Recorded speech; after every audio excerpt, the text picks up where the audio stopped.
UAP, unidentified anomalous phenomenon.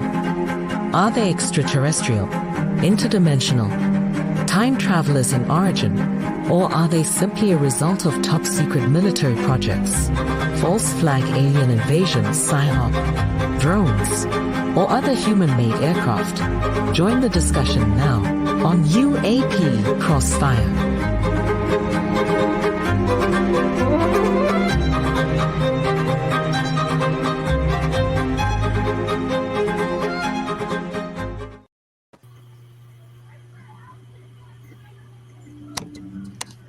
Well, someone has to say it first. Happy Halloween. Welcome to UAP Crossfire. Go ahead, Commander. Happy Halloween. And for those that will celebrate tomorrow, happy All Saints or All Souls Day, depending on your personal convictions and backgrounds. So I've been gone for a while, going around the horn. Chris DiPerno up in Buffalo, New York. Don Ecker out in the Los Angeles, mostly peaceful Dodgers winning the World Series. Congratulations. Mostly. And the Padre is coming to us live from South Dakota with a alien pumpkin in the background, waiting the trick-or-treaters. Well, it's great to see you all, gentlemen, and I hope it's been a good day and evening leading up wherever you're all at.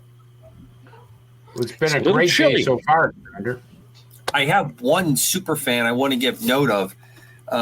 Bill William, who's out of the San Francisco Bay Area. He's written me a few times. He was very concerned when Don wasn't feeling well, and then when the shows were rerunning, if everything was okay with us. And I got him caught up with my travel and telling him that the Padre was getting ready to step in. And I got to say, if the lighting is just right with the Padre, there's almost that opening scene from The Exorcist. Oh dear! With the hat and you don't see that, Chris? You can't see what I'm saying? I don't want to see anything like that. I don't want nothing to do with exorcisms and the demon. And I didn't even tell you that we had pea soup earlier or anything. I'm happy with flying saucers and stupid aliens that you could probably kill. I don't want anything to do with those little. Well, speaking of demons, I got a question. Now, after the show is over tonight, and I grab a bite to eat, I'm gonna watch John Carpenter's Halloween for about the 9,637th time. Okay. Now, I'm sure you guys all saw that film at one point or another. Big question. Was Michael Myers a demon? Well, he was the slasher with the mask. I thought he was a hockey player. No, that was something else. That was Friday the 13th. Yeah. I lose track of these maniacal ones, Don, you may be right on that because he kept coming back. Well, I mean, Dr. Loomis shot him 6 times with a .357, blew him out a second-story window, and when he went to the window to look, he was gone.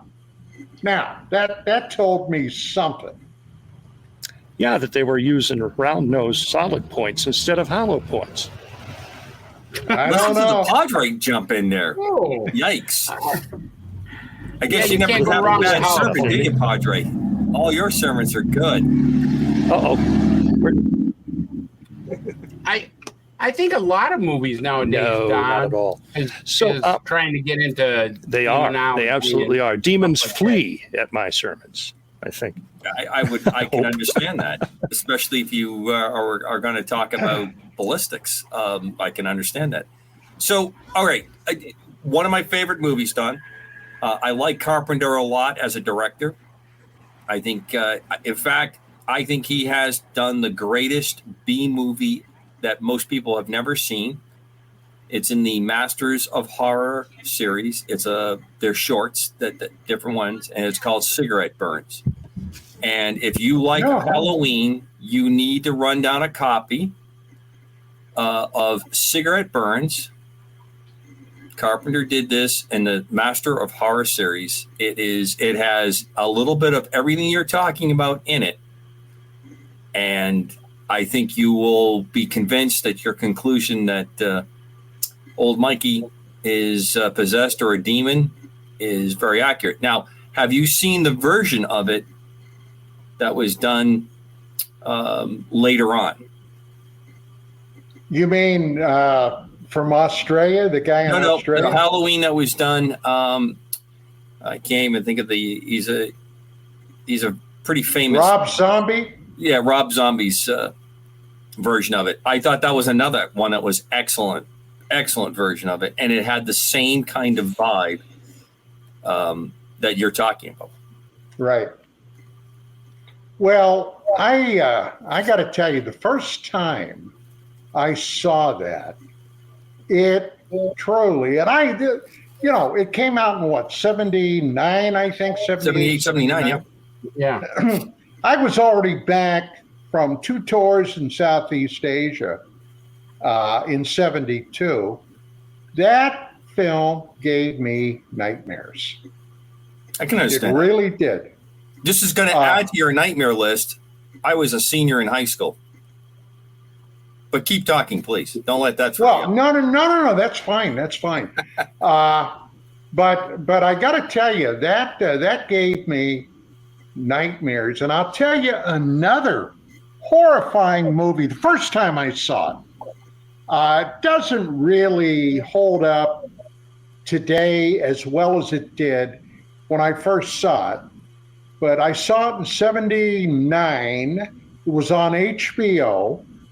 And it was the guy that did, the fellow that did the Don Coscarelli, all right, and it was called Phantasm. Oh yeah, yeah, oh yeah. Now that was a horrifying movie the first time I saw it. Yeah, and the whole series is but the first one though really did set a really good baseline. You know, you got the guy yelling "boy," who's, he's one of the most famous horror B actors, that made his career. There's also some very interesting outtakes and shorts available in that series, stuff that they just couldn't fit in. But the whole pretense of running around, grave robbing, it involves extraterrestrial enslavement. I mean, there's a lot of crazy stuff there. Right. And the little short guys in cloaks. Yeah, which were supposedly, those are the people that were replicated and then compressed. Yeah.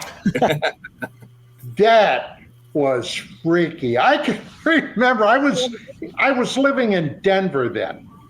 And I can remember going outside to do something, and it was dusk, almost night, and I'm looking around to make sure nothing was creeping in the shadows. No silver spears flying around? Yeah, nothing like that. All right, well, since you opened this up, I want to bring around Chris. Do you have a favorite horror? I do. I saw it once, and I'll tell you a whole story about this. I saw it once. I'll never watch it again.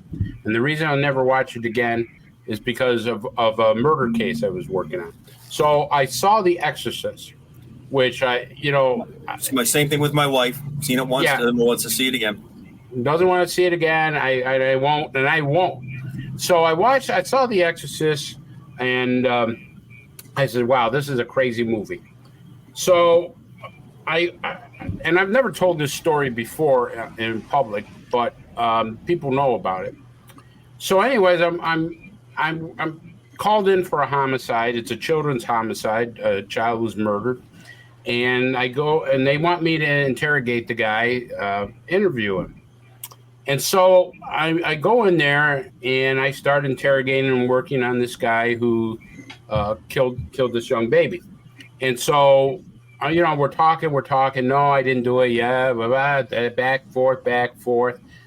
Finally, and I'm getting closer to him, trying to break his space, which is a police technique. And he looks at me, and his whole demeanor just changed. And he smiled at me. And he leans toward me, breaking my space. And he goes, yeah, I did it. and his eyes turned solid black. They found me barfing in the men's room after that. Will not watch anything with demons anymore because and I'm telling you that for just that split second to see his face, to look at that and to watch his eyes absolutely turn black, I realized how much evil there is in the world. And I said, I'm not watching that movie again and stuff because, when you see something like that, it's just crazy. Now, in that series of movies, the second one was horrible. That was the one with Richard Burton, and they kind of went off the storyline. Didn't see it. But number 3 with George C. Scott. That was a prequel, right? Oh, yeah. Number 3 closed up on the original story, and I thought they did an unbelievably great job with it. And it's not as nearly well rated. Speaking of George C. Scott, which if you say his name like that, it's a sentence. There's some actors that their names are sentences. You say it 3 times real fast, he'll pop up. Right. Well, that's a different movie, which I like and is funny, and I don't think George will be popping in anytime soon. But he did a movie, and I can't remember the name of it, where he moves into a house and he is haunted by a child's ghost, and he unravels the mystery. And it's very well done ghost story. It's very well done. It's I'd say a early 70s movie. I'll try to look it up on the break.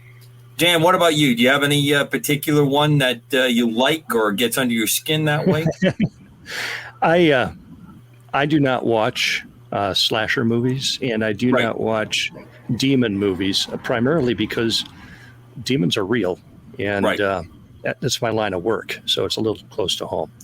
But as far as I remember, the first alien movie that I saw that absolutely tore me apart with fear, and that was the original Alien. Oh God, yes. Sigourney Weaver. Mm-hmm. When it was just so well done, and so the tension in it through the whole thing. And when that thing came out of the guy's belly, it was just like the whole theater just went, oh, absolutely. Yeah. I mean, it's done in what, 6 colors? Black, white, the color, whatever the flame is, the green, and the, and it was an interesting play on Alien, the first one being Alien.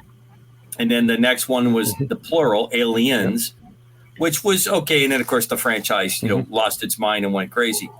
I remember the date at Alien, and I remember her fondly because I had a shirt that I could no longer wear because she completely had stretched out the sleeve, the side that she was sitting on, because she kept pulling on this polyester shirt. I mean, I looked like a Quasimodo freak when I came out of it because she had completely just unraveled the thing. Yeah, exactly.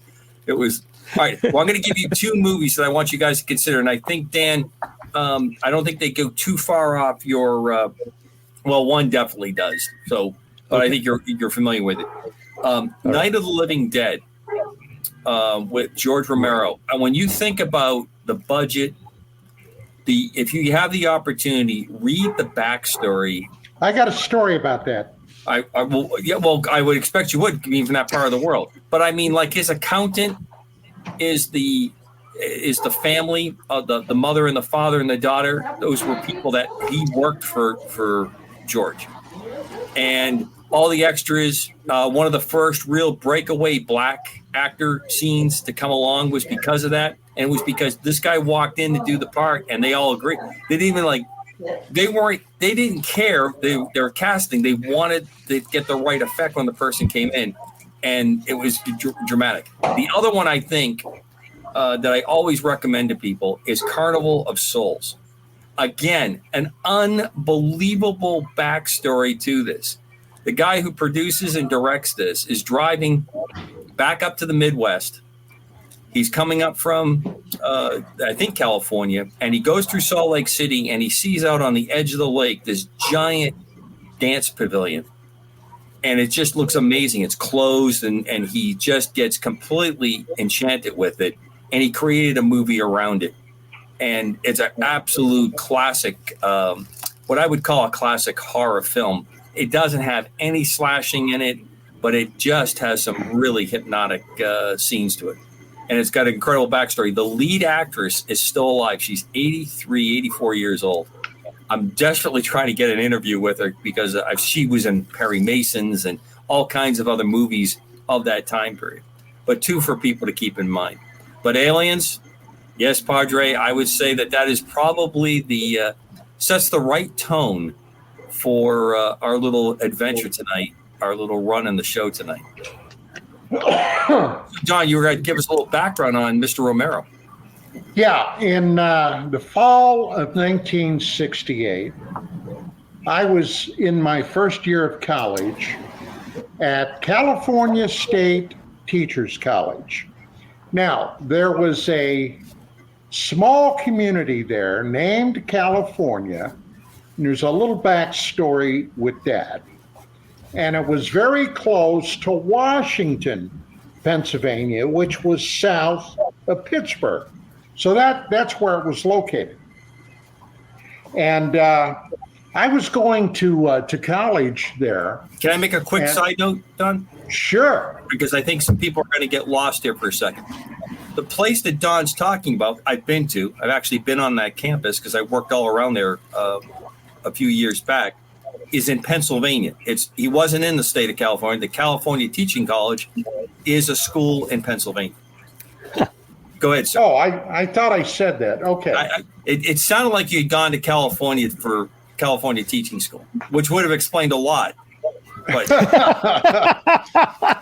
but anyway, the reason it got named California, and this is just a side note, during the California Gold Rush, a lot of people from the East were moving out that way, and probably some grocer or somebody with a business set up there, and they named the place California. So that's basically it. But anyway, this had to be in October.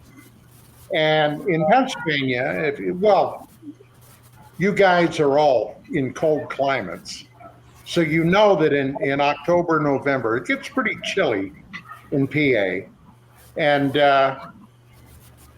this was a night I was able to break away from my boarding house I was in. I thought, I'm going to go see a movie. What movie am I going to go see?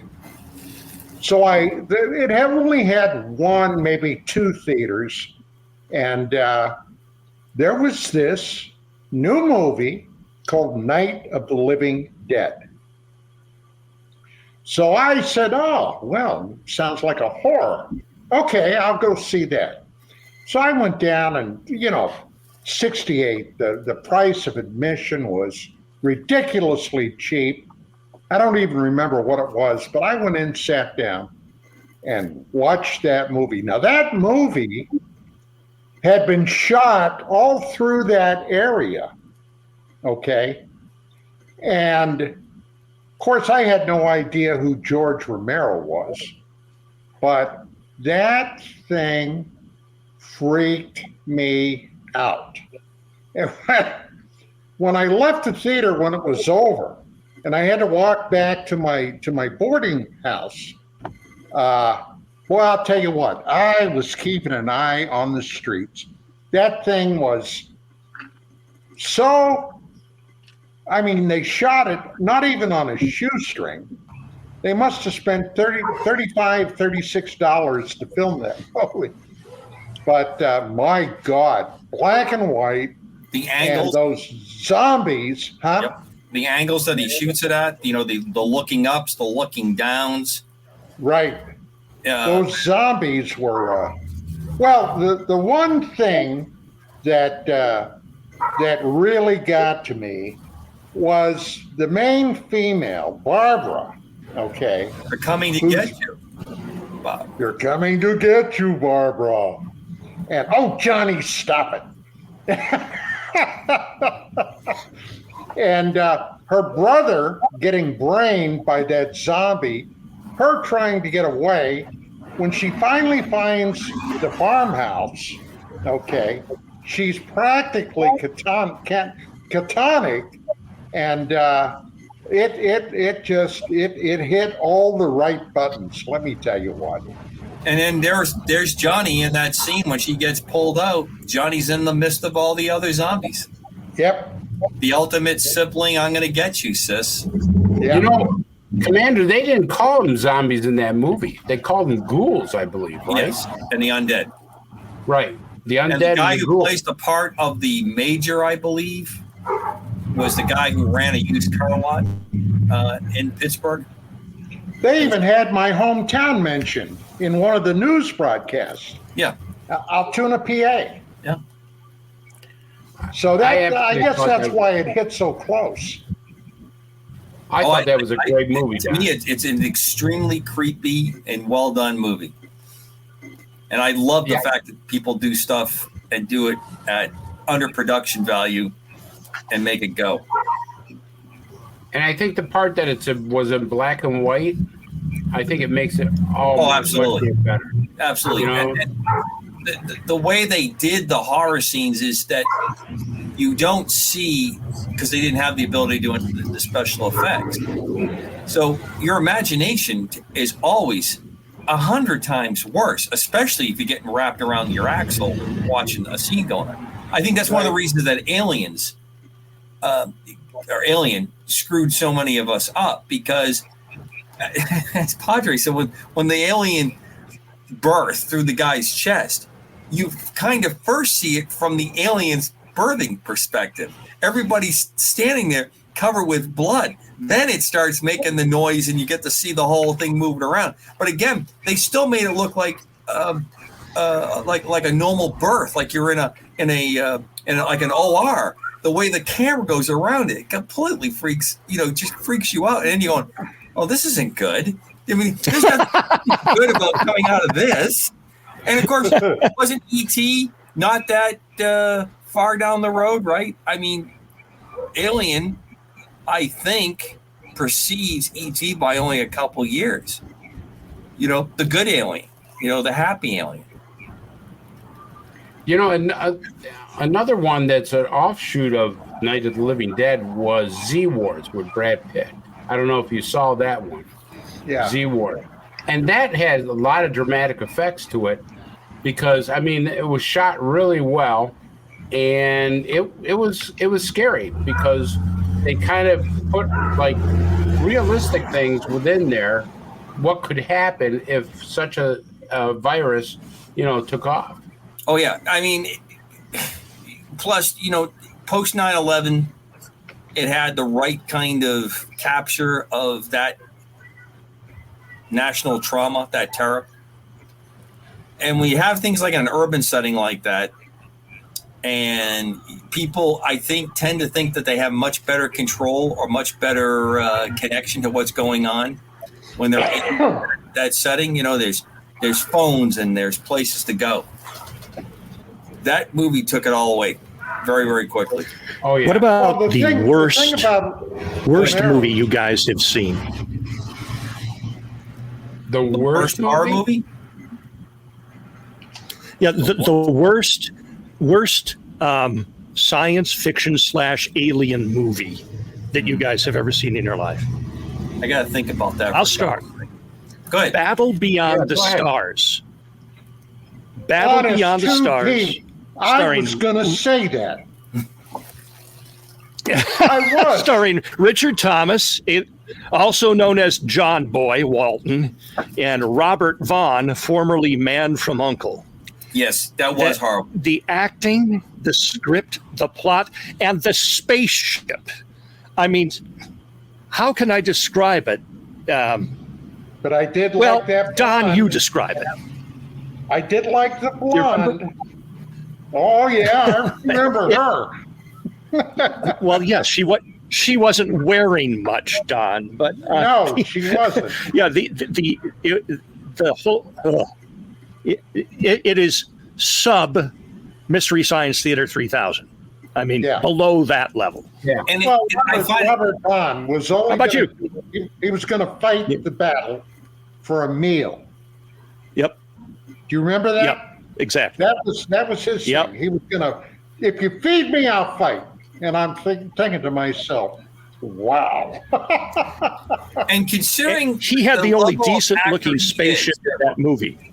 Oh, it made the stuff from Plan 9 from Outer Space look like it was 2001. And there's a movie I'm going to throw in. I think Plan 9 from Outer Space, Ed Wood's production, deserves a lot more respect than it gets, because although it's crazy and the stuff that is going on and his props are terrible, the story itself is not that bad. It really is. It had Vampirella in it. Yes, it did. Who successfully sued a couple women that tried to take her spot over. Now, there's an interesting, if you get a chance to catch her in some of the documentaries, how she used to get her waist that tight, what she would do. Amazing. Wrapped herself in saran wrap and I think some kind of like heating agent to get it so that she would bring her waist down even tighter to get into the outfit. I got to try that. I don't know if we got enough saran wrap for you and I, Dan, to pull that off. Just saying. How about you, Talk Chris? about a horror movie. Film that. Film me getting wrapped Yeah. in saran wrap. There's two that I thought were, one my wife didn't like, and one I thought was kind of stupid. The one that my wife wouldn't let me watch ever again was Barbarella. I mean, I was kind of a little intrigued by it, but once she saw Barbarella's outfit, that television was gone. You know, click, somehow the plug got taken care of with that. But the other movie, I thought, it just because some of these black and white movies were great, but the acting was horrible. It was The Creature from the Black Lagoon. Oh, yeah. You gotta laugh. You gotta laugh. The girl is standing there, but she's not running. She's not doing anything. Okay, take me. I am kind of a deal. And you're sitting there going, man, God, you know, they could have made a great movie out of this, and the acting was just horrible. I mean, the creature didn't even look. I mean, come on, some guy in a rubber suit is what it pretty much was. I mean, it didn't even look realistic, but it was fun to watch. You know, if you had nothing else better to watch on a Saturday night, you know, The Creature from the Black Lagoon. So, what's your reaction to the the classic start of Frankenstein and then Bride of Frankenstein? I loved Frankenstein. I wasn't crazy about The Bride of Frankenstein. I think some movies like that, once you hit that one, the sequels just get worse. Well, to be fair, then I suspect that you probably have not read Mary Shelley's book, because the two movies basically close about 2/3 of the book out. What's missing is the last part where the monster goes to the Arctic regions and is creating a huge race of monsters. He's reproducing himself, and the doctor has to battle with him at the end. But the bride part was part of the payback that he worked out with the doctor. So the two movies together cover about 2/3 of the book. The book is probably one of the most important books you would ever read in college. If you can tell people that have read it and that are in technology and people who haven't, because if you read it, it tells a pretty serious story that when we start playing God, we're asking for some real trouble. Oh yeah, I agree. It's just that The Bride of Frankenstein, the movie, you just can't get serious about a girl that looks like she stuck her finger in a light socket. You know, I mean, that hairdo. I mean, come on. You look at that and you go, whoa. You know, maybe if I had a 6-pack of beer, I might date her, but I wouldn't think about it. I wouldn't think about it sober. I look forward to the emails that this show's going to generate. I can already tell. You only want the truth, right? When I was about 7 years old, I saw The Thing from Another World for the first time on television. Great movie. That movie absolutely scarred me for life. I mean, what's funny is that the monster, James Arness, wasn't even on screen for more than 5 minutes. Okay, total.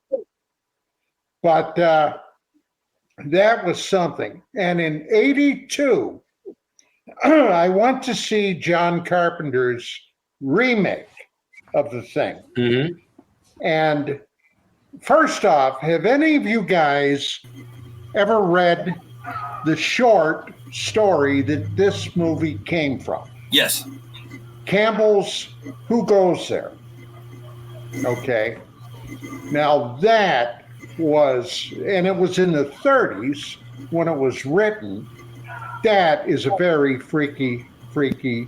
And the original thing had nothing to do with Campbell's book other than they were in the Arctic and they found a flying saucer and they found a creature. Nice look. I haven't seen The Mask in ages. Good night to The Mask. That was beautiful. Yeah. But John Carpenter's The Thing, that was a brilliant film. I don't know how you guys feel about that. I thought he did a masterful job. Obviously the first thing, the Arctic with the vegetable that's going to drink our blood to move forward.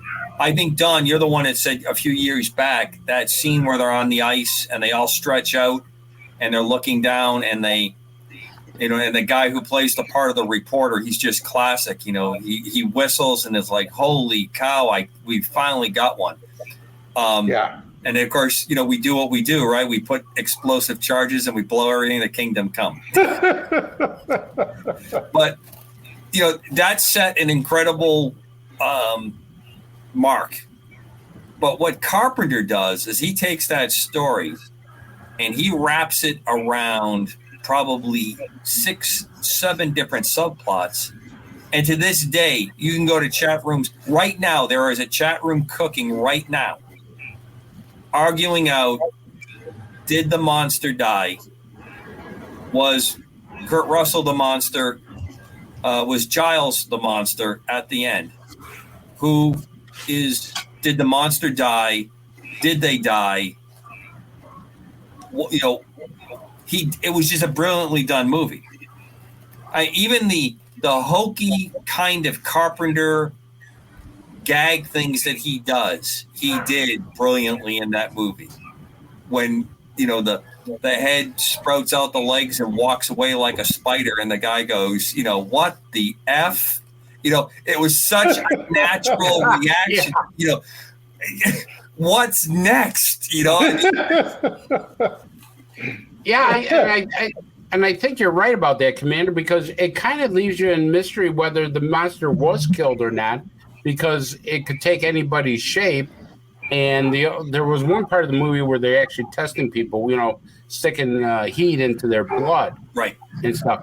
But I actually got to agree with Don. I thought the original was just awesome, The Thing, because one thing is that the good guy, the monster's killed at the end by electricity. But here's the fascinating part about it. If you look at that story and you look at some of the UFO stories that we get now, which people talk about with cattle mutilations and stuff. Remember, this was years and years and years ago about an alien that drinks blood.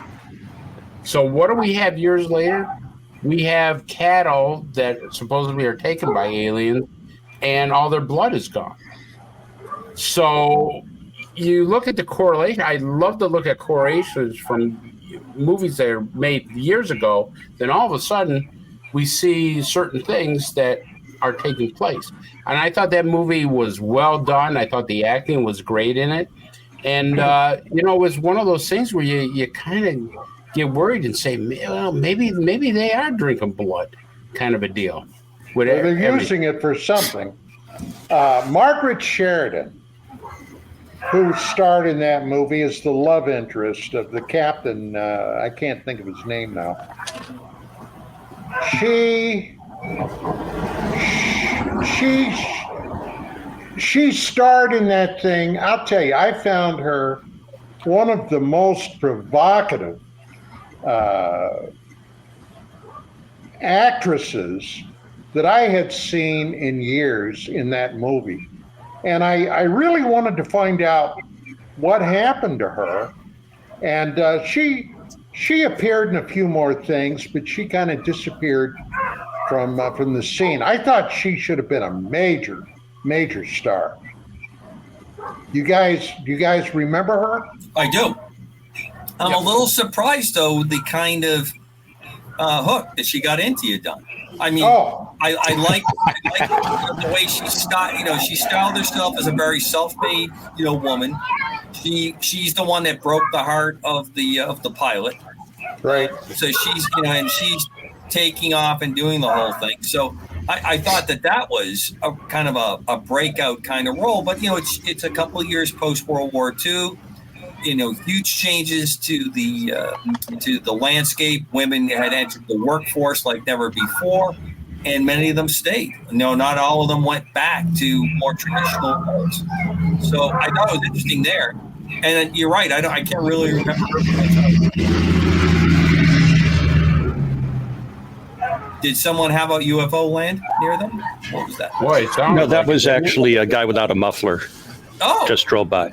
Interstellar or interplanetary? Sorry about that. It's live. No, just a big F-350 truck. Obviously anyway, not electric. What about the? No. We don't see many of those out here in this part. You're in the real world country. I think it's. I think you call it flyover country, or we're a little more grounded. There's an electrical term for you.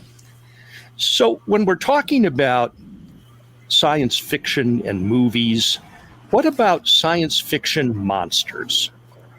I'm wondering if each of you would share what to you, because you've been doing this way longer than I have, like decades longer. What is the most terrifying UAP report that you have investigated or looked into? You mean for real? For real? This is for real. Yeah, the most terrifying UAP report. I would say mine would be the Lake Champlain case. The Lake Champlain Tell us case. About it. Dan, it started with a woman just reporting a UFO. She says, "Oh, yeah, we saw a UFO that was over Lake Champlain." So, the first part of the report was no big deal. But then when you talk to her, she said, I was in my cottage right by the lake. I was there, and all of a sudden I felt that I knew a UFO was coming. And I go, "You felt the UFO?" "Yes, I felt the UFO was coming." And so I said, "Well, what kind of feeling did you have?" "It was like some kind of communication," she says, "that they're going to appear." So she walked out with her husband. She says, "Honey, you got to come with me." And her yeah, baby, I need you to bring me the dental adhesive in the red tube. Yeah, that's pretty scary right there. God, you can hear us, buddy. Whoa, the camera's down, but your mic is hot. With the dental adhesive. And I saw the way Vicky was dressed tonight for Halloween, so make sure you kill that mic too. We don't want to get caught. So anyway, it was killed. Well, it's not killed now. That was scary. How's that as a story? Anyways, so in talking to this lady, we got an idea that she was telling the truth because she actually sent us pictures. So she says, I went out on the porch with my husband, and sure enough, this orb came over the treetop level right by the lake, hovering by the lake, came up toward our yard, hovered there for a while, then slowly went away. And I go, "Well, how do you get these feelings?" She goes, "Well, I don't know. My mother used to have the same feelings too." So I actually called the mom and I said, "Hey, what's going on?" And she said, "All right, I'll tell you. I had an encounter. I had, not an abduction, but an encounter 2:00 in the morning when my baby was born," talking about the woman that had the psychic connection. She says there were 3 creatures in my room. They told me telepathically not to worry, and they hovered over the child. And the thing was, the child never knew this. The daughter never knew that her mother had an encounter like this. And all this time she was getting messages, she was getting dreams. She says, Chris, I've never dreamed about nuclear war. I'm getting these dreams about horrific nuclear war. Everything's devastated, and I can't stop dreaming about it. It's not like I want to dream about it, but all of a sudden, and they're vivid. They're very vivid dreams. And so that was one of the things that we thought was a legitimate encounter and stuff, because the pictures were real. We had them analyzed and stuff. And the other, just want to briefly mention this because, you know, Don and I have always talked about mutilation cases, but human mutilations. And this one lady talked about being abducted on a UFO, and she was taken into a room, and there were all kinds of human body parts within the room. And she says, Chris, I wasn't dreaming. It was very livid, specific of human body parts all over this room. And so those 2 stories really stuck with me. That answer the question, Dan? I'll jump in on mine real quick, Dan. I had the opportunity to meet Travis Walton. Oh, and yeah. His description of what he went through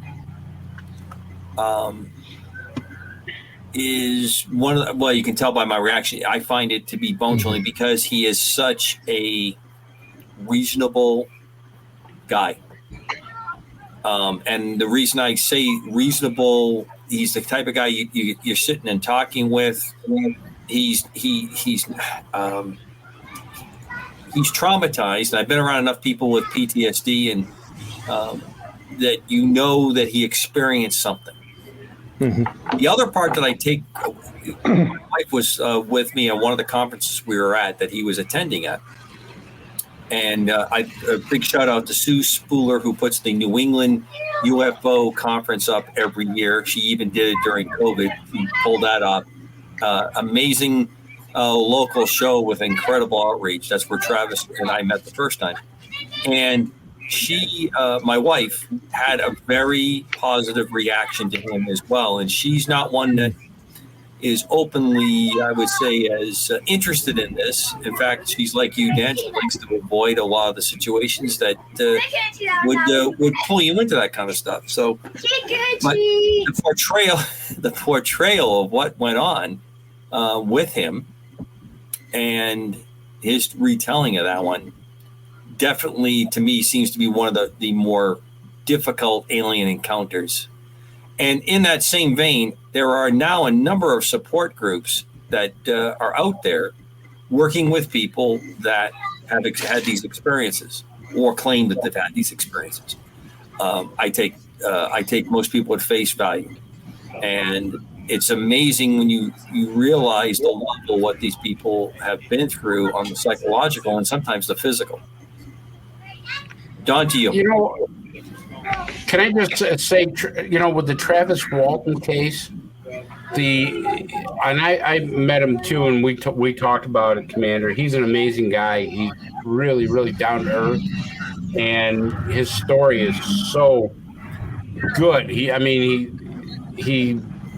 tells it where you can understand everything about what happened to him. And I will say that that's one story that everybody disagreed with until they started finding out that the seduction phenomenon is real. You know, because I mean, if you watch the thing Fire in the Sky or Dr. Travis, the whole town was really almost against him. They were like, oh, you know, Travis was killed. He was murdered. They went through the whole thing. They had to go through polygraphs. They had to go through all kinds of garbage. And then up pops, you know, Travis, and then they think it's a big hoax. He's trying to get publicity. But he's not that type of guy. No. He didn't want any part of that. In fact, his life, you know, went in a direction that he never would have picked for himself. I mean, he's put himself back together. I think he's a fantastic person, but Trick or treat. I don't think anybody would pick that way that he went forward. The other part, Chris, and you and John both as law enforcement officers, when you see and hear what his friends that were with him said they saw, and how they were worried that they were prepared for murder. Sure. Trick or treat. So, yeah, I mean, the thing was that as a homicide investigator, I mean, the last thing you're going to think about is a person being abducted by aliens. You're going to go out there. But here's the amazing thing from everything I've read about it. There was really no evidence of anything. There was no evidence of a fight, which that's what they first thought, that one of the people killed him. There was no evidence of an accident where they maybe panicked or, discarded the body. Bloodhound, they brought dogs out there. Bloodhounds couldn't find anything. So, I mean, when it comes to a case like that, there's always some evidence. If it's, a homicide or assault or something, there's always some evidence. You just have to look for it. But in this case, there was nothing. And I don't know if you knew it, Commander. He's had 2 encounters. Yes. He had another one. And that one he doesn't talk about at all. And so I'm not going to go into it because, I mean, for, out of respect for him. But he has told people he's had 2 encounters. He had another encounter after that one. So, I mean, you get guys like Travis Walton, you give guys like Terry Lovelace, who has an amazing abduction story. And then he was tortured by the U.S. Air Force. I don't know if you know the I had him as a guest on my show. Terry's a really super guy. Yeah, I mean, here's an incredible guy. He's the lawyer for the state of Maine. He's was the assistant attorney general for the Samoan Islands. He's got, law credentials up the wazoo. And, I mean, this guy is a really straightforward guy. And he's in the Air Force. And he gets abducted by a person who pretty much knows they're going to get abducted. He brings them out there with the idea that both of them are going to get abducted. And then he had radiation burns all over his body. He was in the hospital. But what they did to him afterwards, the OSI went after him like there was no tomorrow. They threatened him because they thought he took pictures. They tried to drug him up to see what he knew. I mean, it's an incredible. Terry Lovelace is an incredible story of how devious the military or government will go to make this whole UFO phenomenon secret. I mean, what they did to him was just a travesty. I think for me, one of the most terrifying things about the whole UAP subject is the investigations, what people go through, how strange people show up, how they have their mail gone through, their garbage gone through. They have they're put under a microscope, all in the name of we don't know what, national security. It's puzzling to me that we are almost as fearful of having to do something like that, which might keep people from coming and getting involved or reporting something just because they don't want to get on somebody's radar. You know what I mean? Well, it's a difficult course of action. You are not going to convince people if it isn't a well done investigation. So if probing questions aren't asked, if evidence isn't documented, you're going to say, "Oh, come on, we're just playing a fan club here. We're going along with the story." Then that pendulum swings the other direction, where it seems like the weight of every agency is against you, trying to press you into a certain kind of outcome to either get you to recant, or to just never report it, or to just go underground with it, not to be part of it. And you see that happen in other areas as well. And then there's this other or third element that I see that it just repeats. This Men in Black thing, that if it's actually happening and it's of spectral, we have a spectral kind of quality to them.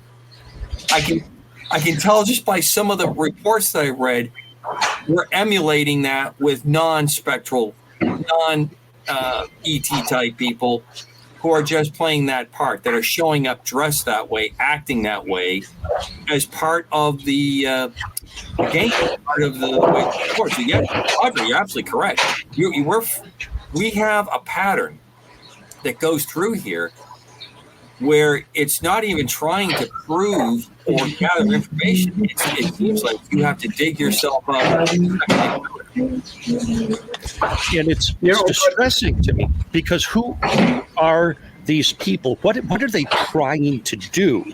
Is it purely an intimidation game, or in the case that you were talking about, Commander, where they appear to be emulating the more spectral entities, are they role playing something, hoping that the mind of the person they're interviewing is going to go to that other more fearful place? What do you think? Well, if you take Don's theory, this makes sense. That if you have a very limited access to what is actually happening, you're going to have playbooks, you're going to have SOP that you're going to carry out, that you're going to conduct. And I think that that's where that fits. So, sure, if are we learning from the actual, the people that are presenting this way? Maybe so. Don? Yeah, there are actually two cases that bothered me quite a bit. And as a matter of fact, today, Halloween, October 31st, it was 42 years ago today that 2 cattle mutilations occurred. This was in Idaho. I got the call to go out and take a look at the crime scene the next day, November 1st. And the first animal that I saw, okay, it had rained the night before. It had rained Halloween evening. And I get out there in the morning, and here was this animal, approximately, I'm going to say 35 yards from the guy. It was a farmer, rancher, from his house. He had a couple of dogs. He was married, had several kids.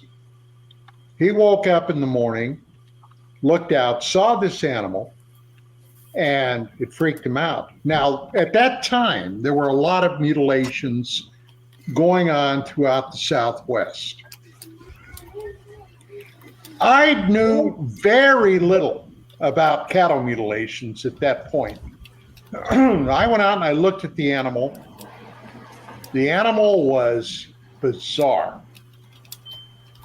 The rectum of the animal had been cored out. The sexual parts of the animal, the tits, they had been, well, one of them had been removed. The eye on the head of the animal, one eye had been cored out and cut down to the bone. Okay. Now here was the part that really got me going. The animal had been exsanguinated. Now, the guy, like I said, his home, his dogs, the kids, the wife, nobody had heard a thing. All right. The dogs did not alert. That in itself struck me as totally bizarre. Incidentally, later, I had gotten some pressure to basically sweep this under the rug as an unsolved agricultural crime. But there had been another animal that had been mutilated also in the next farm over. Now that has always stuck with me. As a matter of fact, what? We have a special guest that's joining us before the break, Don. Ah, okay. But that also was one of the contributing factors that caused me to write my novel, Past Sins, because of the loss of blood of these animals. Now, the other case, which I did not investigate personally, happened in Ohio. And this case, okay, struck me as weird. Now, I know I've mentioned this. All right, I'm going to hold you on that case because you're going to bring the Ohio case up on the backside. Okay. Let's bring in our special guest, who's a producer at KGRA and also a super fan. Because I know Skywatcher is flying invisibly on my wing here. I guess they're gone. No, he's just teasing me now. Oh, she vanished. So we lost our special guest. She must have been hurt about the Barbarella remarks. I can't. The only thing I can gather. Well, look, we're almost up against our break, so let's tell everyone you're listening to UAP Crossfire, our October 24 Halloween special. Dan, the Padre Carlson, special host that's joining us on the team here, Don Eckert, a.k.a. Decker, and Chrissy D. DePerno. We are all here tonight. We're talking about a little free form of what's going on, and I have some stuff to open up, but we're going to open up on the backside of this in about 2.5, 3 minutes with Don's second story in Ohio. Well, welcome back to UAP Crossfire, a very special edition on our Halloween of 2024. You know most of the gang, Chris DePerno, Don Ecker, and Darren Carlson. Don, you're not hearing us? You're giving us some signals. I don't have you, Don. I see you talking, but I can't hear you. This would be the treat part or trick part of trick or treat, I guess.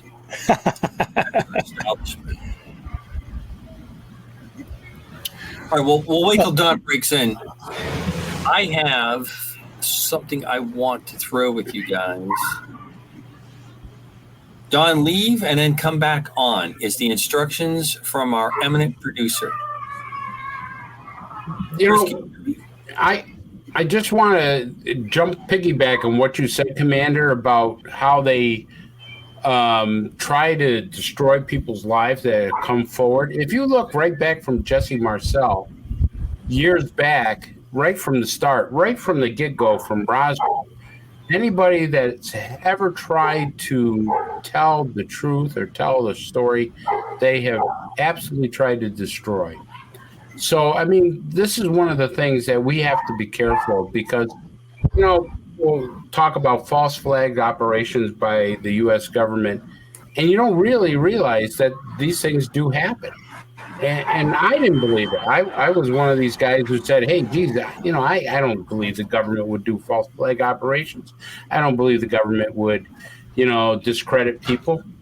But as you grow older, wiser, and do some digging like you do, you come to find out there's a lot of truth in some of these things that you think are conspiracy theories. Well, Chris, I mean, let's be fair. I want to give a fair airing on this because one is sometimes it's with good intention, and the road to hell is paved with good intentions. And what I mean by that is the need for security, the need for keeping things controlled often has incredible amount of people's lives hanging in the balance, as well as major parts of our economy and security. So I get that.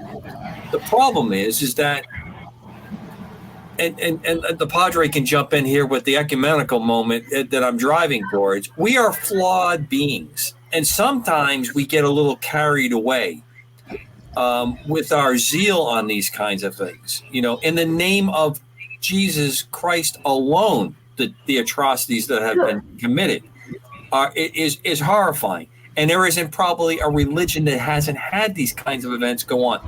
So governments, this is going to happen.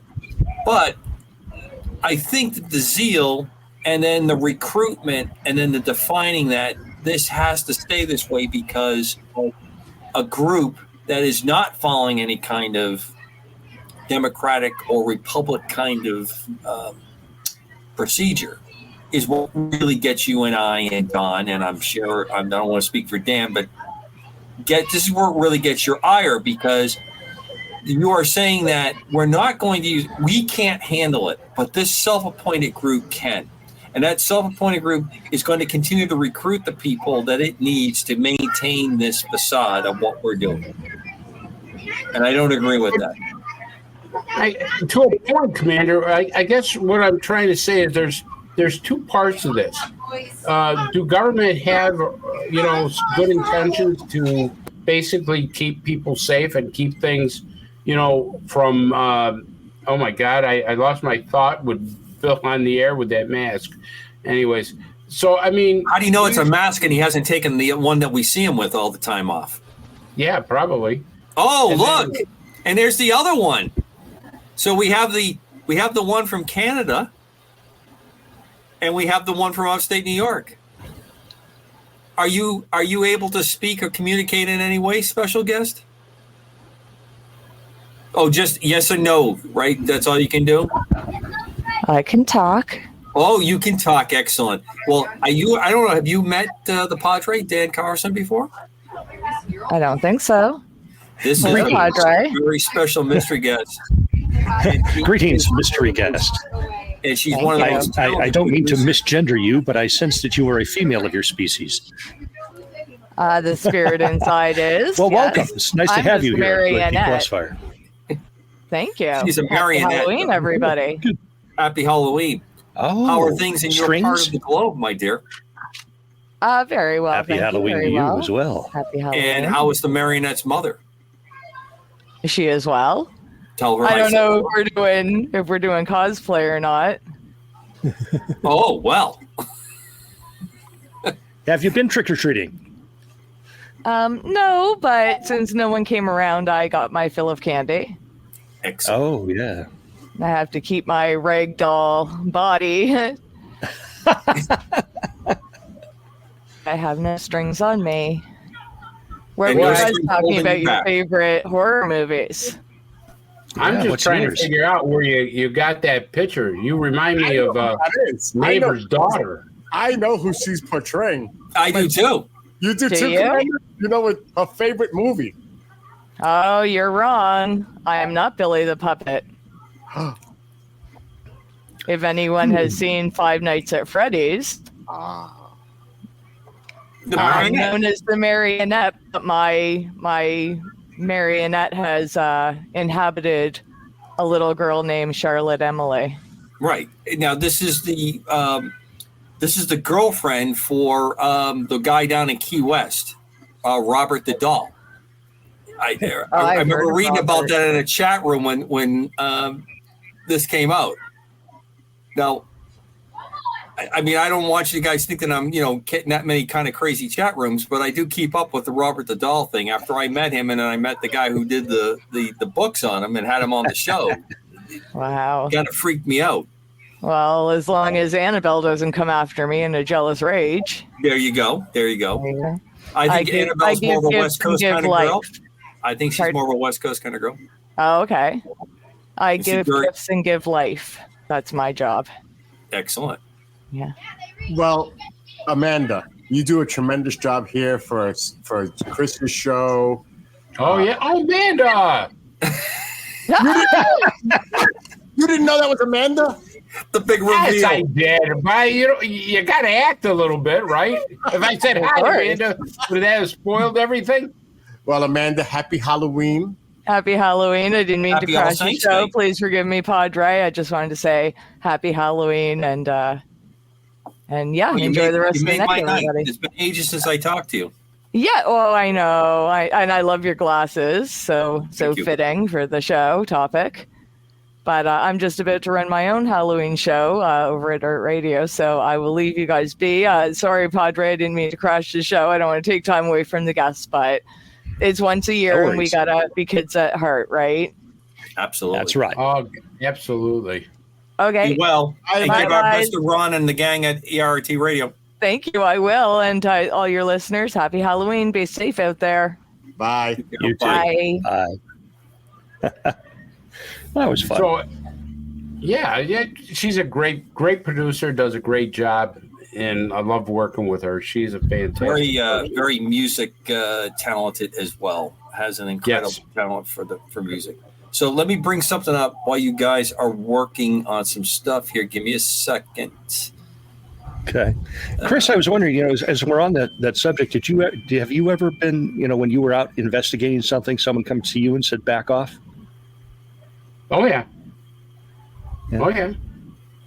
Yeah, well, how do you handle that? It wasn't so much as back off as it was, we want to know what you know. Oh. And how did you handle it? Because I got a call from Homeland Security one fine morning. They drove from New York City to Buffalo to interview me for 5 hours. My wife would go, Wow. Who's that guy at the door that just drove through a snowstorm? And he legitimately was. And, his, I won't mention his name or anything. I have too much respect for him. He's a great guy. But, the government has ideas of looking at this because there's things that are going on, of course, that we don't know about. And one of the things that Tucker Carlson brought up was that people who have encounters are having physical injuries. Now, how do we know this? Well, because the government went to a guy by the name of Gary Nolan, one of the most brilliant scientists we have. He runs Stanford University's lab. He holds patents and everything else, and he's just brilliant. So the government goes and gives them a bunch of MRIs and says, hey, these are pilots and these are other people who've encountered unidentified UAPs or UFOs. I still like to use the old term. And tell us what's wrong.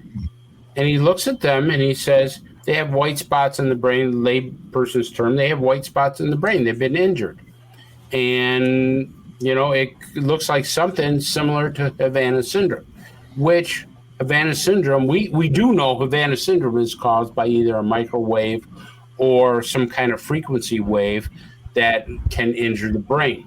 And the Russians had developed that years and years and years ago, used it at American embassies. And during the Obama administration, it came up in Cuba, hence the name Havana syndrome. So he says there's a very similar pattern. So the idea was there a telepathy type of frequency that we're not able to receive without it damaging us? Because, as I said, pilots who've got too close to craft, there's an airman who's got a disability because of his touching a craft and everything. And so certain government agencies want to know more and more about this because they now deem it a threat. That's the new vanilla word of the day, threat. You could see it used all the time. What? Threat to our airspace, threat to our military, threat to why we can't have another $1 billion studying this. Well, it's always going to come down to it's going to be a threat to our security. Now, Don, can you hear us? It looks like Don's popping in and out. He's having difficulties. This is what happens when your team wins the World Series. Everything just is upsetty spaghetti for a couple of days until everything just goes to hell. So I'm going to ask you, gentlemen, a question. Commander, a question for you. All right. I'd like you to give me the number one state as of last year per capita, per population, with UAP sightings. Padre, you're first. Capita. What state? I think I know this one. Well, you're a bit of a ringer in this, but it's an interesting way that they did this tabulation. What do you think, Padre? Take a guess. You got 50 choices. Okay. I will tell you the District of Columbia, Puerto Rico, Guam, and the other possessions are not on the list.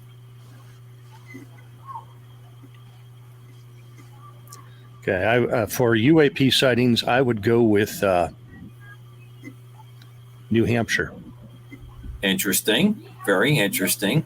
What do you think? New Hampshire is tied with Maine. Wow. At 86 visits per capita. That's per 100,000 people. Number 5. Chris, what do you think? I would have thought California. I mean, I look at California does not even make the top 10.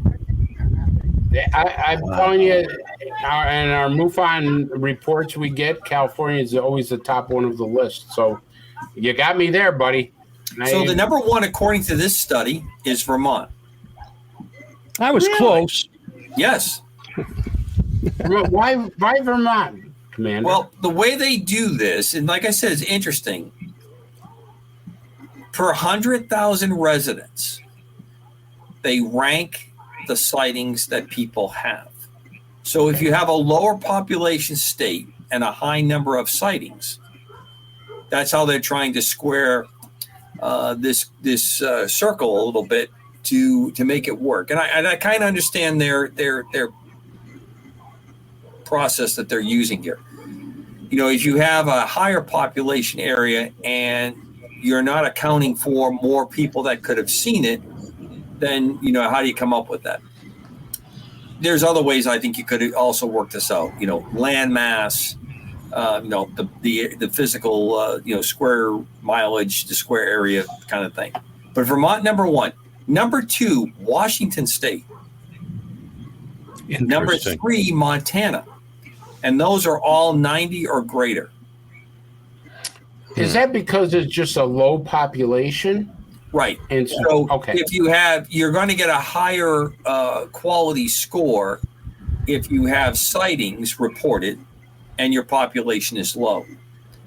Alaska, number 4. As I said, Maine and New Hampshire are tied at number 5. Oregon, number 6. New Mexico, number 7. Wyoming, number 8. Idaho, number 9. And Arizona, number 10. Now, I was amazed at Pennsylvania because of Dr. Stanton and all his good stuff that we have been talking about, that they didn't pop in there. But I just thought I'd throw that in there and get your reaction to that. Montana, I understand. Go ahead, Dan. I was going to say, Montana and Wyoming, I understand. I'm very close to the border of both right here. And I know that we have some military test ranges that exist in the southeastern corner of Montana. And I also know that testing is done across Wyoming. And so what we have is perhaps a potential for misidentification of experimental military aircraft. I know that the guys out of Ellsworth used to go up. Ellsworth is the Air Force Base at Rapid City. Would go up into southeastern Montana and practice low-level, high-speed runs. And people, I don't think, realize just how much open and empty space there is out here. The county next to ours is larger than the state of Rhode Island, and so we have entire counties as big as some eastern states. And I used to have friends that, well, I still do have friends that were in law enforcement, county sheriff's offices. You know, you've got maybe 10 or 12 guys on duty at the most on any night, and they're covering areas the size of entire states. And there's a lot that goes on out in the prairies that people will never hear about, never see, never know about, unless something brings it to light. That's why police, for instance, out here really rely on hunters, because we go out into these remote areas and oftentimes will uncover evidence of criminal activity and report it in that they can't cover because of their limited resources that they have. So they're grateful when we find something. A lot of bodies are discovered that way by hunters, for instance. Right. Yeah, that's absolutely true. I think that the facts that you gave are interesting to me, Commander, because being the state director of New York for MUFON, I get a monthly report of how many sightings we had, and the most reported sightings are either California, Florida, or even Arizona. Arizona has a good amount. So you see, New York is probably around number 5 as far as our reports go. But per capita, like you say, we've never broken it down that way, and that's interesting. But I will tell you, like Dan said, a lot of the reports, and I don't know why, but a lot of the reports now, we believe, not all of them, but we believe are a lot of military aircraft that are now flying. Sure. Because I've kind of looked at, there's a website or a YouTube page where a person puts out all the military flights that are going on. And I can't believe the amount, I never knew this before, but the amount of military flights that are happening in a 24-hour period is astronomical. I mean, just the amazing amount of planes that are military, not commercial, but just military, it's unbelievable. And Chris, that's the stuff that's showing up on schedules. Right. Can you imagine what's not showing up? So I think I've shared this with you guys in the past. In different contract ops that I've worked, and I'm not flying anything sexy. These days, I'm in a very, very simple aircraft. It does sexy, but it's not sexy. And what I mean by that is I can simulate on board this aircraft a lot of other things. We carry gear that for a very, very low cost per hour to have us go out there and do that with, without tooting my own horn, pretty experienced guy flying, very experienced guy or gal in the back running the gear. We can do and simulate everything from fighter, bomber aircraft to unmanned aircraft for people on the ground that are either using the asset to surveil something or using the asset for a simulated attack. One of the things I've enjoyed over the years is that when I get done flying a couple nights, say in a week-long process that we're doing this, I'll get online and start checking places that people report. MUFON's a place that I'll go look. I'll look at other areas, especially regional reports, to see how well we're doing our job if we're trying to cloak our, in some instances, with a lot of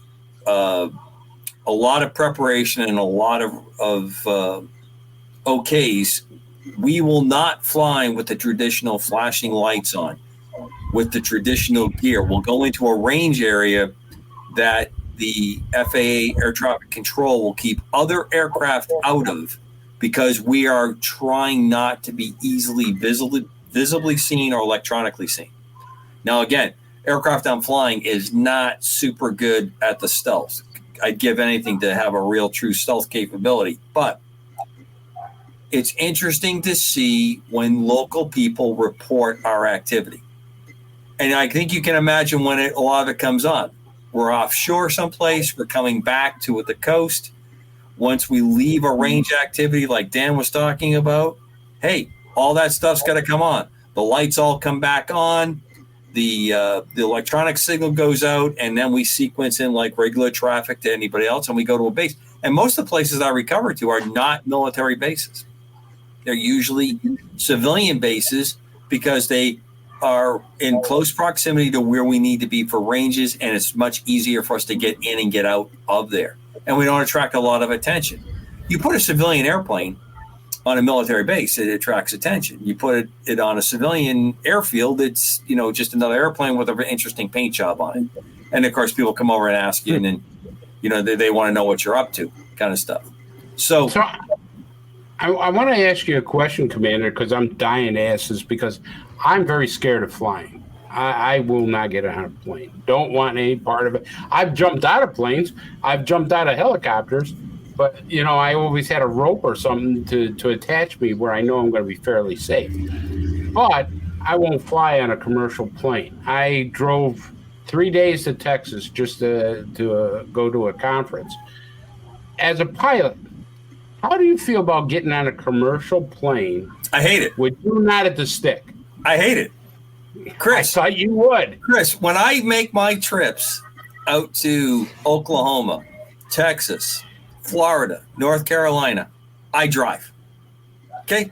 I drive or I fly myself. Okay? Now, there's a couple of reasons. One is I can bring my favorite libations in large numbers in the trunk of that car.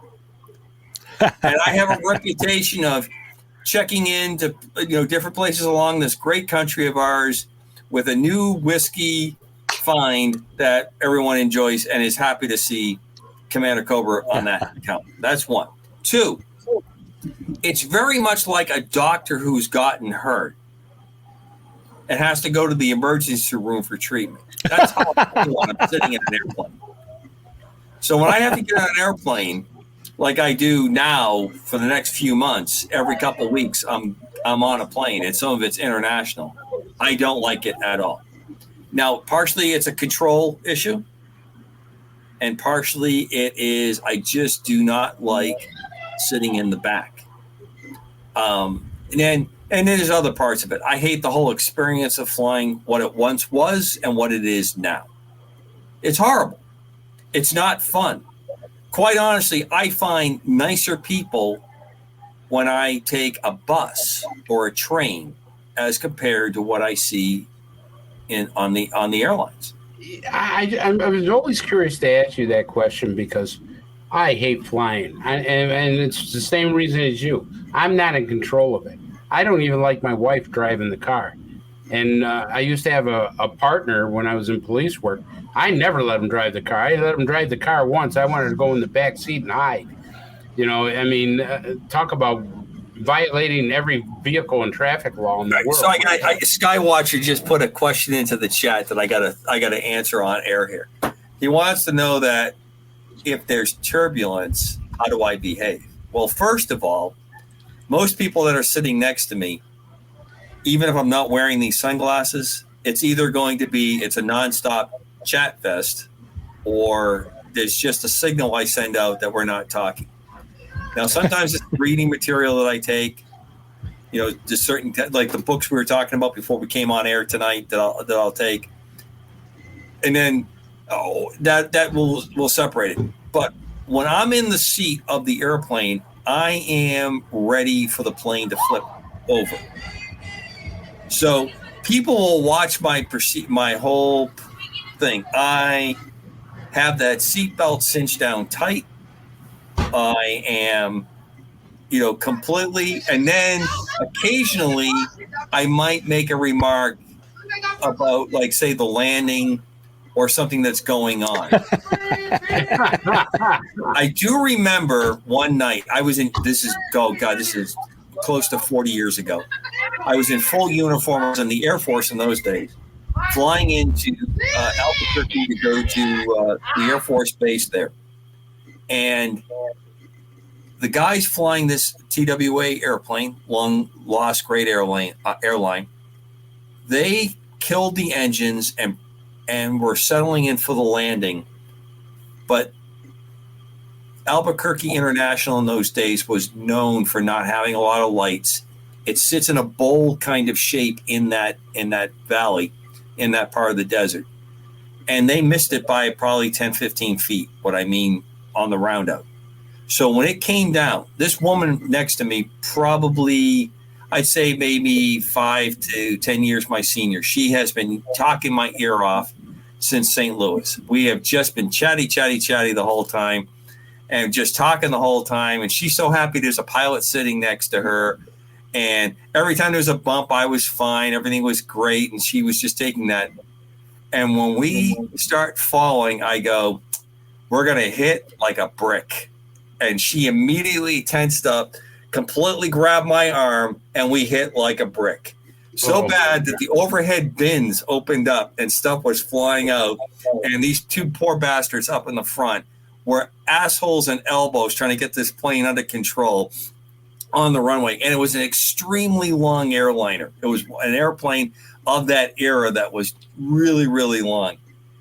And I remember that, how sometimes they'll open the cockpit door.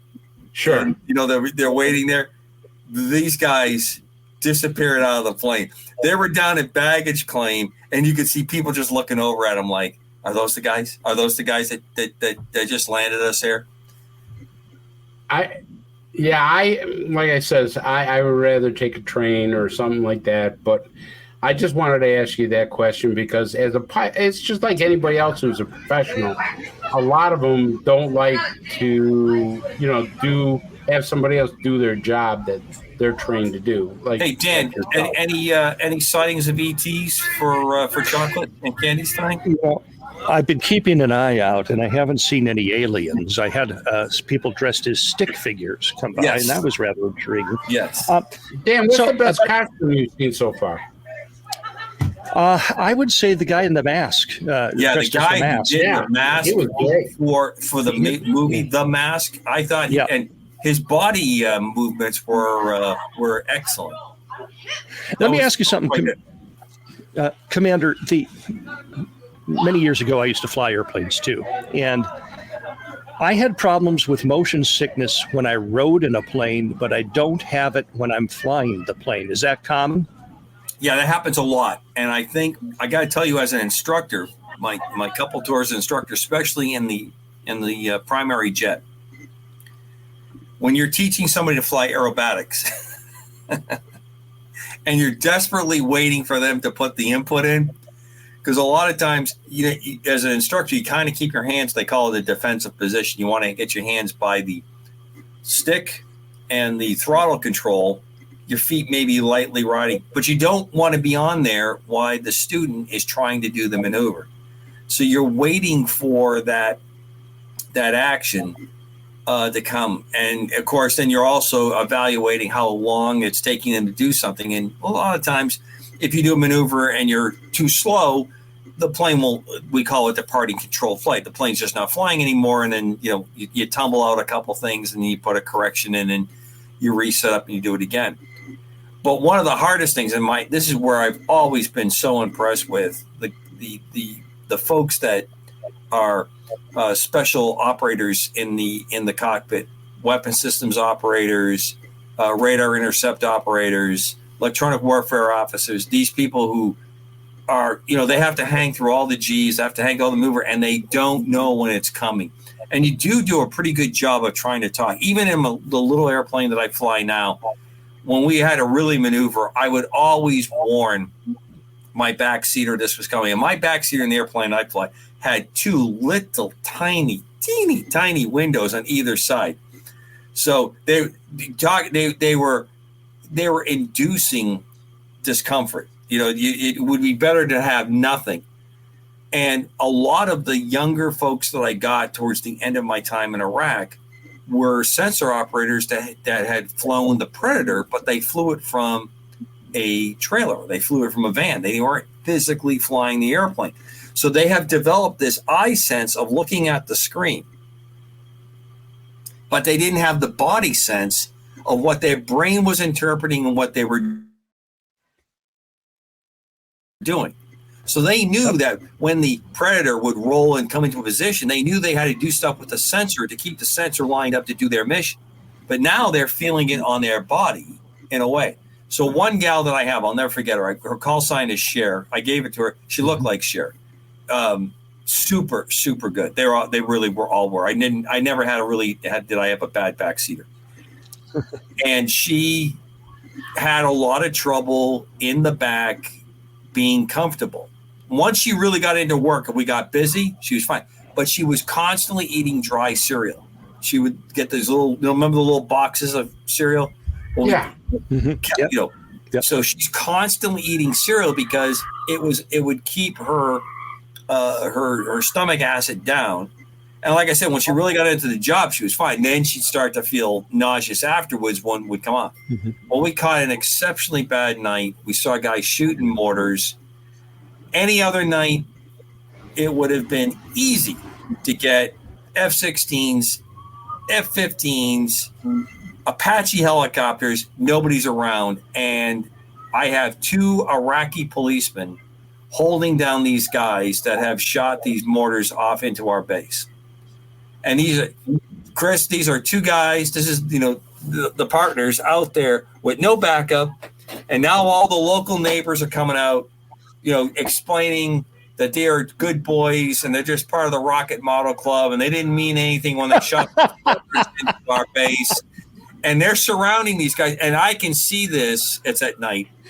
I can see this like I'm looking at you two right now. The screen, the picture is that good. And Cher's doing an incredible job keeping the picture in. And I can't get anybody on the radio to come in, and I don't want to drop a bomb. All I want is nothing quiet a crowd down faster than an F-16 or an F-18 or F-15 coming down out of the darkness, lighting their afterburners and maybe shooting a couple flares. People blitzed. They went every direction they were supposed to go. So these guys engaged the guys that were shooting. They've got one guy basically in handcuffs, and now they're being surrounded by the crowd. So here is Commander Cobra with his, at best, 140, maybe 145 knots going down a hill full power. In the dark, all the lights out. I come roaring down in the dark, and I tell Cher, hold on, we're going to make a pass. And I can remember her like coughing out all the cereal that she has in her mouth. What? And we come down, and as we come down over the top, I throw every light that I have on this plane on, okay? I mean, the wing lights, the landing lights, the little lights on the front, the flashers, everything. And everybody, of course, they scatter because they have no idea. They could hear it, but they couldn't really see it in the dark because the planes were painted pretty good color. And, of course, I throw all the lights off, and now I try to disappear in the darkness. Like I told you, climbing out, the best I was probably doing was 100 knots, 90 knots. That would be maybe 100 miles per hour. Nothing. I mean, if somebody wanted to ventilate us, they would have got it. But that gave us maybe 2 minutes while they all dispersed. And then my Apache brothers and sisters showed up. And when they show up and the wop-wop of the Apache shows up, nobody wants to play around because they're right on top. And then what we call the QRF, the Quick Reaction Force, got there. But Cher and a number of them, super good in the back. And it is miserable, Dan. It took a long time to get over not feeling discomfort when someone else is flying the airplane. I feel better. I just want want to one last if you're like an. What's that? I just want to ask Commander one last question about flying. What's the favorite plane that you ever flew? Oh, favorite plane. It's really hard to give you an answer. So I have to qualify it. The plane that I was probably the very best in, the absolute best in, would have been the T-34, the Navy's primary trainer in those days. I flew it a lot. I flew it very intensely for 4 years, usually 5-6 days a week. We flew on weekends quite a bit if we wanted to do that. And because I was instructing, I really knew all the limits of that airplane. And I'm not a really, really great pilot. I'm really good at learning what I have to do to do the right stuff. Right. So I'm not naturally gifted like a lot of folks that I've met along the way are. I had to work at it. But that airplane is a great love. The A4, the training version, the TA4, I didn't fly it nearly as much, but an absolutely phenomenal aircraft. I've been for those listeners I was just saying, for those listeners who might not be able to put a visual on that, the A4 is the aircraft that Tom Cruise is dogfighting in the dogfight scenes in the first Top Gun movie, out in the desert. Black jets. The red flag. Not the supposed MiG, but the black jets that Jester and Viper fly at Top Gun at the school. That's the A4. A4, sweet plane. I had some time in the F-16, absolutely phenomenal airplane. F-15, absolutely phenomenal airplane. Big heartfelt to the F-18. I think probably one of the finest jets we've ever produced in this country. Phenomenal airplane. Got to fly those three. Wonderful airplanes. I got to fly the X-49, which has a very special place in my heart because it's really the only true X plane I will ever fly in my career. And that was a compound helicopter designed to go for a helicopter very, very fast and maneuver very, very well. So I've been really, really blessed. You guys have seen that little scene flying the Augusta 109, which was the MH-68 in the Coast Guard. In fact, I'm wearing a T-shirt, the Augusta 109 T-shirt. I'm wearing it tonight. If you go to Bad Boys 2, Billy's got it up on YouTube. If you Google Commander Cobra, Bad Boys 2, you'll see the scene where the final scenes that made the movie. Phenomenally good helicopter. So it's really hard for me, but I have to say, the plane that I've spent the most time in, and I did it after I retired from the military, is the Skymaster, the 337 Skymaster. I can pull down a model. Hold on 1 second. Yeah. Interesting stuff. Yeah. Do you have any time? What's that? Do you have any time behind us? Do you have any time behind a stick there, Chris? Do you fly at all? I absolutely do not. I've jumped out of them.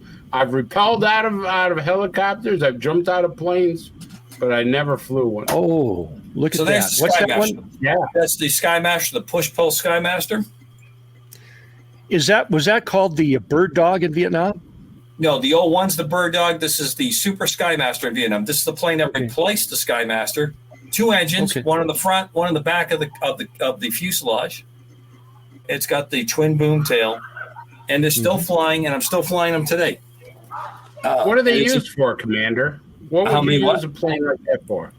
Well, what would you use a plane like that for? We can put on that airplane, because of its design and its background, you can hang things on the wings, because it was designed in its military role to carry ordnance on its wings. So I can put sensors on the wings, and those sensors allow me to play different roles, different parts and pieces in exercises or missions. I've done everything from whale reconnaissance work, tracking where sea mammals are, to close air support with these airplanes. Wow. It's an interesting community. It's an interesting community around this airplane. Since you brought it up, you did bring it up. This is Commander Cobra, one of the pilots right here. Oh, that's the gunner. That's the gunner. That's me in the second helicopter. Miami Harbor. Stop that boat!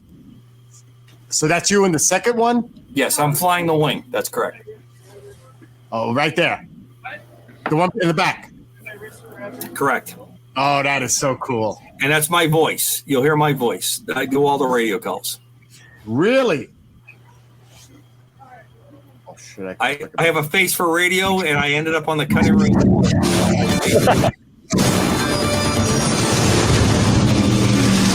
Did we miss it already, the voice part? Oh, no, you'll hear me through all the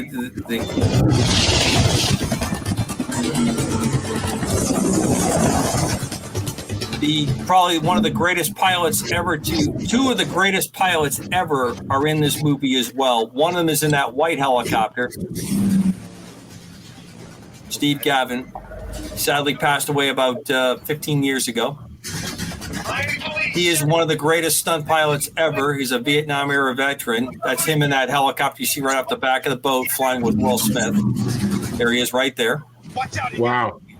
And the guy who's doing the filming from the fourth helicopter that you don't see, Alan Perwin, is probably the second greatest I've ever seen fly airplanes and helicopters.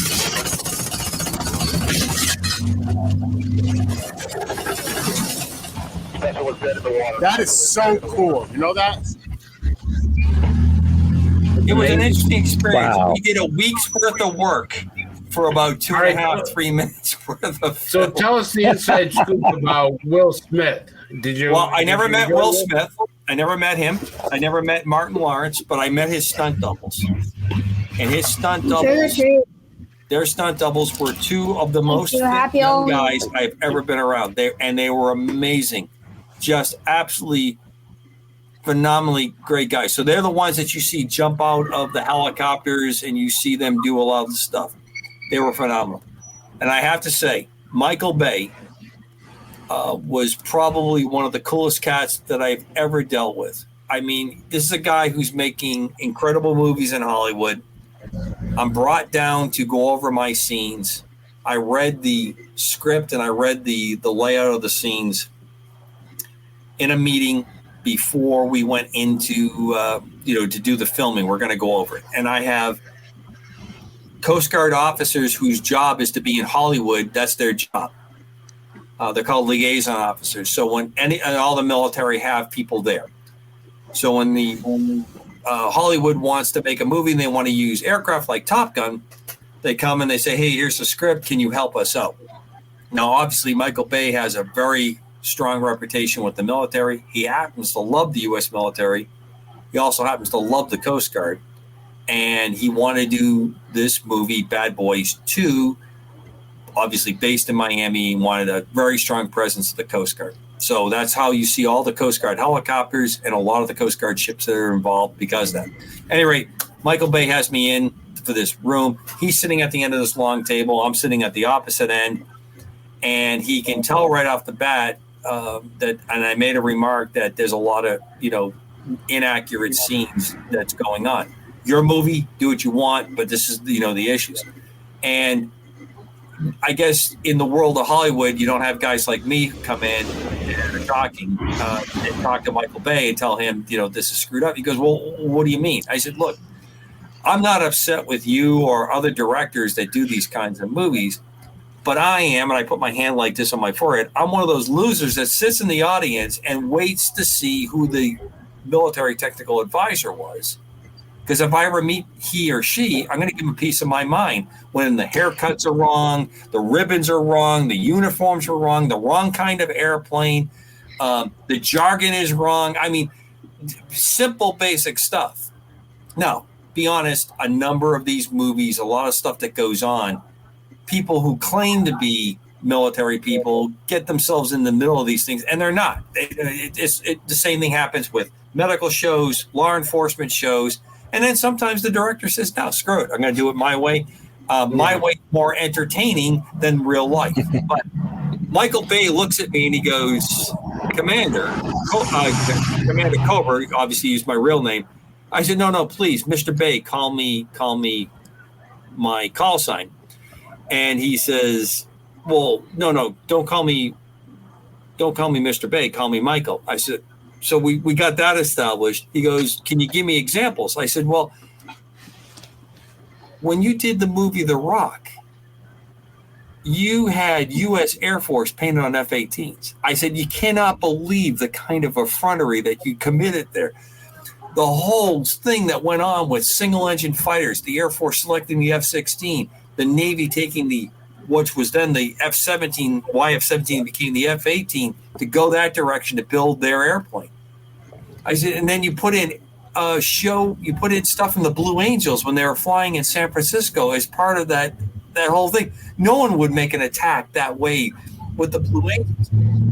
He goes, well, how do you know I got that was from the air show? I said, I flew with that air show. I know, I was there. But the best part was, in that movie, Mr. Bay at that time, Michael Bay at that time, has two English bull mastiffs. These dogs, they have heads. When I tell you their heads are like bears. They're huge. Wow. And they're in the room that we're in having this meeting. And the dog looks over and just senses this guy's a dog person. Now, I'm in my tropical uniform because it's the warm months. And this dog is eating in a bowl that you could bathe in. I mean, the dog has a huge dog dish.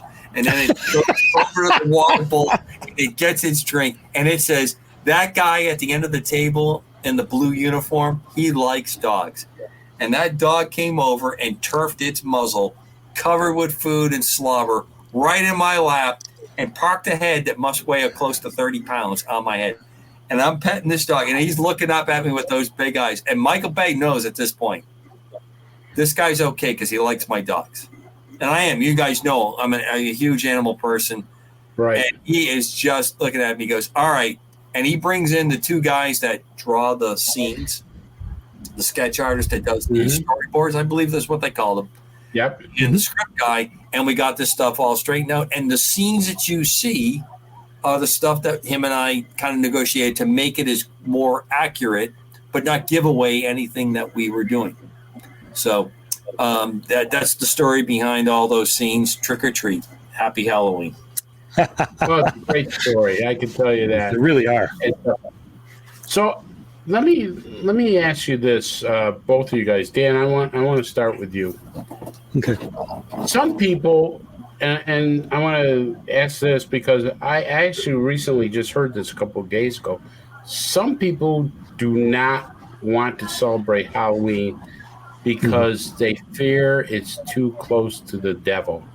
It's too scary. Now, you're a pastor, and we talked earlier in the show about, you don't play with Ouija boards, or probably you don't have anything demonic or anything. But yet, Halloween is sort of like a celebration of the devil, right? Well, now, it just so happens my sermon last week was, should Christians celebrate Halloween? And what we've concluded here is that, yes, it is a pagan holiday. That's how it started. It started originally with the Celts, and then when Christianity spread throughout the Roman Empire after Constantine, we had missionaries go out, and they found that, okay, these people are celebrating November 1st, first day of the 11th month, is their new year. And the night before, they believe that the spirits of the undead can come up and circulate among the masses. Right. And these monks then said, let's come up with something to make this a holy holiday. And really, early Christianity did that a lot. They did it with Christmas, they did it with Easter. And so they came up with All Saints' Day, a day to honor those who have been martyred for the faith. And they set that as the first of the month. That was the New Year Day. And then that came up through the Roman Church. And then when the Reformers came along, well, lo and behold, here comes Martin Luther and tacks his 95 Thesis on the door of the Wittenberg Church in Germany. And so October 31st became Reformation Day. And so we have all this convergence of holidays going on. Well, like America typically does with most holidays, it commercialized the Halloween holiday, because originally what these Celts would do to keep these spirits at bay is they would set sweets out in baskets on the front stoop. And, they get up in the morning, ooh, some of the sweets are gone. Somebody must have come in the night. Maybe it was one of those spirits. And so that's sort of a tradition perpetuated over the years and found its way into our, putting sweets out and trick-or-treaters, and they dress up as whatever it is they want to dress up as. It all comes down to, what are you intending to do in your heart on that day? It is a high holy day for some of the more occult belief systems. The witches and the Satanists celebrate on Halloween night. Some of them, not all, but some do some pretty unspeakable things on that night. So it's up to the individual person. I teach this. So what are you doing in your heart? What are you trying to do with this holiday?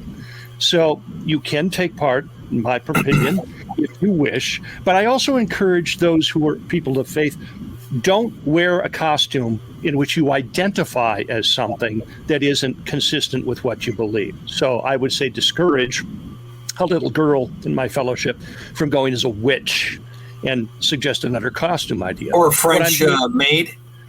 Which, right. I touched on that too. Well, let's touched on that. Well, Chris, you laugh. No, I know, we are destroying what we grew up in the 50s, 60s, and 70s, what Halloween was. I mean, right. Batman, Superman, right? Yep. Cowboys, Supergirl, cheerleader, doctor. I remember plumber. And I remember dressing up one year, trying, we tried the creativity thing. My buddy dressing up as Fat Albert. Today, that would be like, crossing a Rubicon that can't be crossed anymore. We loved the show. I mean, we that was the whole reason that he did what he was doing. It wasn't to appropriate anything incorrectly. But now you may have noticed tonight I am dressed in a costume that would absolutely terrify half of this country. I am an overweight, middle-aged white man with opinions and educated and articulate with a following who happens also to be a Christian and a straight white male. So that right there just terrifies half the country. I think your nickname was Garbage from what I heard from somebody. Yes. Well, somebody's got to take out the trash. These things how am I? Yeah. I was just to say, what I'm doing here is I'm passing out candy. I'm also passing out little wristbands with Bible verses on them. and brochures to people who don't have a church want to consider coming to mine. So that's what I'm doing here to kind of mix the my faith in with what other people are doing. So I've recently joined a church myself where I was unsure how they approach this holiday, and I got to tell you, Dan, the pumpkin in the background, the setting in the background with the candle and the lights is going back right to Don's, when Don was talking about the movie, right? His movie that with Michael Myers, that is the scene back there. It's tremendous. Absolutely. You win the award tonight for setting the stage. Yay. But as we come down to the end of it, I have no problem engaging and combining my faith and my faith systems in with all these parts of it. And I like the part when people explain to me, well, the reason we're doing something like this holiday or Valentine's Day, because it lines up with a Roman calendar that occurred. I understand the early church, what they were after. You have these holidays, but this is, we're the new, bigger kids on the block, and here's how it works, and entwining that in there. There's nothing lost by talking about that. But anything that we've talked about, including what we talk about when we talk about UAPs and UFOs, you can swing yourself very far on that pendulum, way off into an area that you are not able. The very thing that we didn't really get too deeply tonight is, we're down to our last couple of minutes. I want to talk about UFOs, UAPs. Don't bring up cryptids. I want to talk about UFOs, UAPs. Don't bring up any other paranormal activity. And I'm one of those people that believes that there's a incredible confluence, intersection of all of this that occurs. Sure. I applaud you. Yep. Amen. Yep. Now, before we go, for those that are listening to the show and haven't heard it before, the Padre Dan Carlson has some great books out about some very interesting cryptids. And along the lines, in fact, I'm after reading the books and seeing how he looks tonight, I'm getting a certain feel for one of the characters. There they are, Species Unknown and Species Unleashed. Well worth it.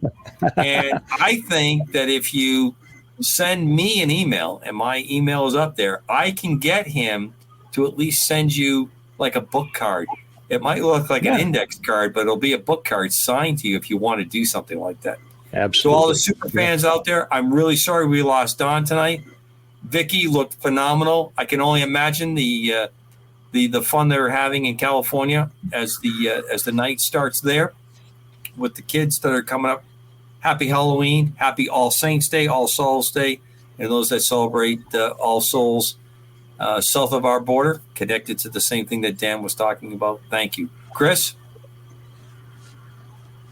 Yeah, it's been a great show. Dan, thank you for coming on, and we'll hope to see more of you. I think that'd be a great thing. And Commander, thank you for. We've got Dan joining. We got Dan joining the team, and I'm glad that we're going to be 3s and 4s as much as possible. I will be traveling a lot, and as I always end the show, that I have any kind of control on God's peace that surpasses all knowledge and understanding. Till the next time, UAP Crossfire, KGRA, DB. And Bill Skywatcher and Amanda, who did a great improvisation this evening when they joined us. Thanks and be well. See you all very soon. Good night.